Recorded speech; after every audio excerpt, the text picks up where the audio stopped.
Guess what Japan does not need? An imminent earthquake warning just issued for several regions of the country, on edge there, on edge here, because it really didn't start with Japan. Take a look at what experts are increasingly calling the so-called ring of fire that is circling the entire Pacific Ocean. Do you remember Chile's massive earthquake about a year ago? Then we had that big one in New Zealand just last month.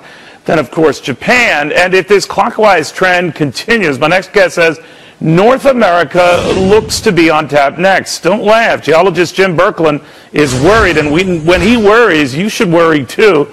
Jim accurately predicted, get this, the 1989 so-called World Series earthquake 4 days before it shook the San Francisco Bay Area.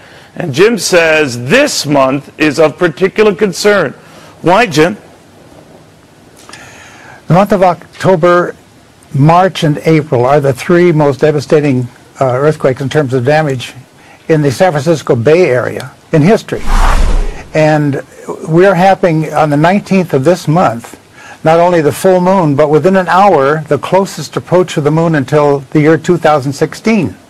And the next day is the equinoctial tide. So you're bringing together three of the maximum tide-raising forces. And we know about the ocean tides, but there's also an earth tide, and there's a tide in the groundwater. And all of these help to release sudden built-up strain and cause earthquakes. All right, but that would seem to imply that we could be looking at a very imminent event in the United States within the next week or two. Is that right? Yes, what I call a seismic window. This top seismic window in years is developing between the 19th and 26th of this month. And this was 7.0 monster, and it says geologists had warned about it. And the week earlier, they were talking about the tides, not to worry about the really high tides coming up. Well, I think there's worry here too. All right, so let me just understand. You're a genius. I'm not, so I just want to follow your fine brain on this. Not a genius. What you're saying is that there is a certain order to this, even though it doesn't appear like it. For a lot of folks, it just seems like random events. But you're saying that there is a process unfolding here. For California, California, Oregon, or whatever, what would that mean? What type of quake or disturbance or disruption would that be? Well, if it was one in the Northwest, in the Cascadia Trench, like we had in 1700, that would be a 9 magnitude quake. I'm not predicting that. But I'm saying we've just had a massive fish kill. Maybe 1 million fish died in Redondo Beach. They had a massive fish sweep in Mexico. We just had a bunch of whales come in close to San Diego. And what is that presage? When you have events like that, what does that generally mean? What's going on in the waters? Changes in the magnetic field that often precede larger earthquakes.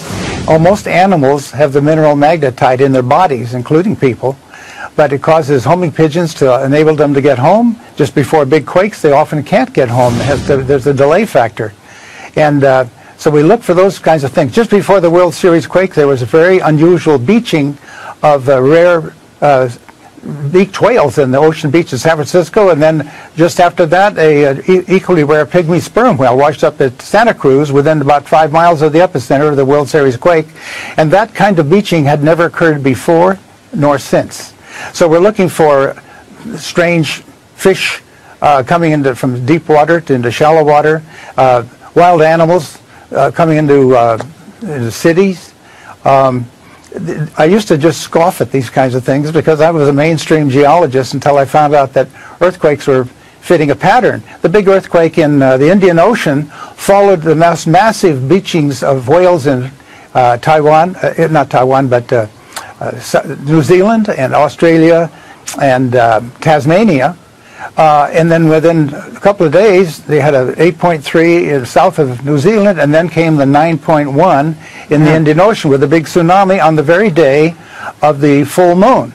Wow. The previous big quake and tsunami was in Alaska, was the 9.2 magnitude event on the day of the full moon, on the 27th of March. All right, Jim, so bottom line, we have a lot to watch, and believe me, your track record compels us to watch it. Jim, thank you very much. I hope you're wrong, buddy. I really hope you're wrong, but your record seems to... Well, especially at this time. Right. All right, buddy. The world history, and it's not good. All right, sir. Thank you very much. Jim Birkeland in San Francisco.